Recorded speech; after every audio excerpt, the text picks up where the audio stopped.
परशुराम प्रभु आ जाओ करने को इमदाद।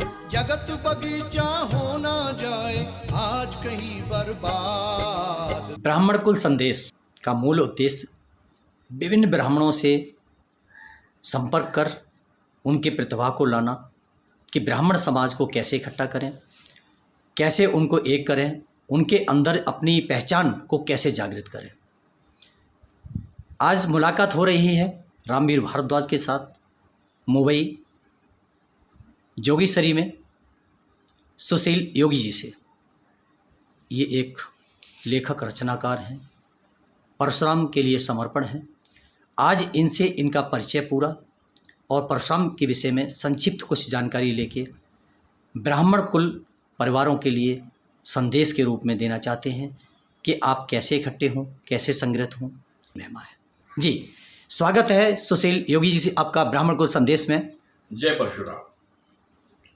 ब्राह्मण कुल संदेश को मेरा नमन, वंदन और प्रणाम। मेरा नाम सुशील योगी है और मैं मुंबई में हूँ। मैं फिल्म क्षेत्र में अभिनय, लेखन, निर्देशन इस कार्य से पिछले 25 वर्षों से जुड़ा हुआ। गोत्र भारद्वाज है और ब्राह्मण हमारे देवता हैं। तो कहीं ना कहीं एक कसक सी थी कि एक परशुराम व्यक्तित्व कौन है।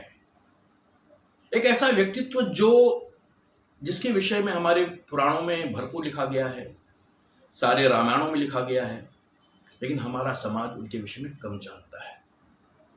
जी, तो ये दर्शकों को एक विशेष और संदेश देना चाहता हूं कि आप सुशील योगी जी आगे परशुराम का सीरियल के लिए भी प्रोग्राम चल रहा है, परशुराम कथा के वाचक भी हैं। बहुत शीघ्र ही आप सभी को परशुराम कथा भी सुनने को मिलेगी। विशेष भाव विभोर के साथ सुनेंगे, तन्मय हो जाएंगे, मनमय हो जाएंगे। जी कंटिन्यू।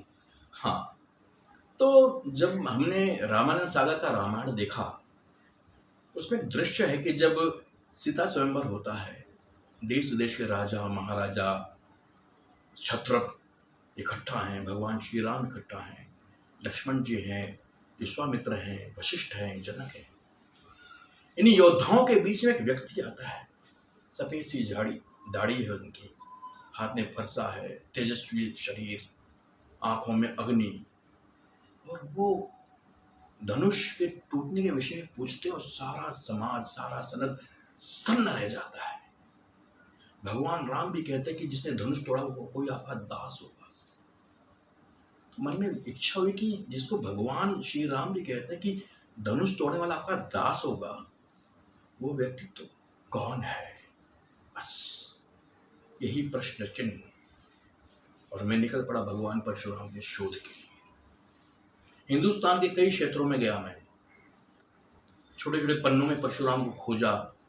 आज आपके आशीर्वाद से भगवान परशुराम के विषय में मेरे पास बहुत सारा वाग्मय है, शास्त्र हैं, पुस्तकें हैं, ग्रंथ हैं।